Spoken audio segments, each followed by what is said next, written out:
बिस्मिल्लाहिर्रहमानिर्रहीम। अस्सलाम वालेकुम प्यारे व्यूअर्स, क्या हाल चाल है? ठीक है, अल्लाह पाक का करम है, मैं भी ठीक हूँ। मैं आपका दोस्त जीमा हुआ अपनी शेर शायरी के साथ हाजिर हूँ। इससे पहले आप मेरी वीडियो को लाइक और अगर आप मेरे चैनल पर नए हैं तो मेरे चैनल को सब्सक्राइब ज़रूर कर दीजिएगा। सोचते हैं हसरतों के मोड़ पर शामो सहर, सोचते हैं हसरतों के मोड़ पर शामो सहर, जाएंगे सागर कहाँ उनकी गली से रूठ कर। कि सब में खामियां हैं यहाँ कोई बेहतरीन नहीं होता, कि सब में खामियां हैं यहाँ कोई बेहतरीन नहीं होता। बात नजरिए की है कोई चेहरा हसीन नहीं होता। जनाजे उठ चुके हैं इस कदर भरोसे के, जनाजे उठ चुके हैं इस कदर भरोसे के, अब कोई कस्में भी खा ले तो यकीन नहीं होता।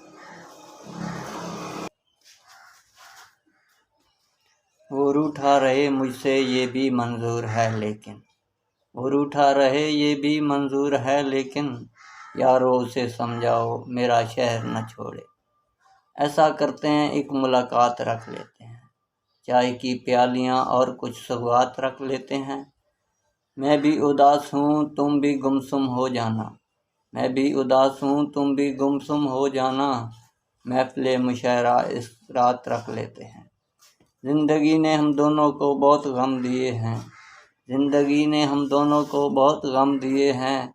तुम रखो खुशियाँ हम तजर्बात रख लेते हैं। तो दोस्तों, मेरी शेर शायरी पसंद आवे तो कमेंट मेरी हौसला अफजाई ज़रूर कर दो और मेरी वीडियो लाइक और अगर आप मेरे चैनल पर नए हैं तो मेरे चैनल को सब्सक्राइब ज़रूर कर दो। अस्सलाम वालेकुम।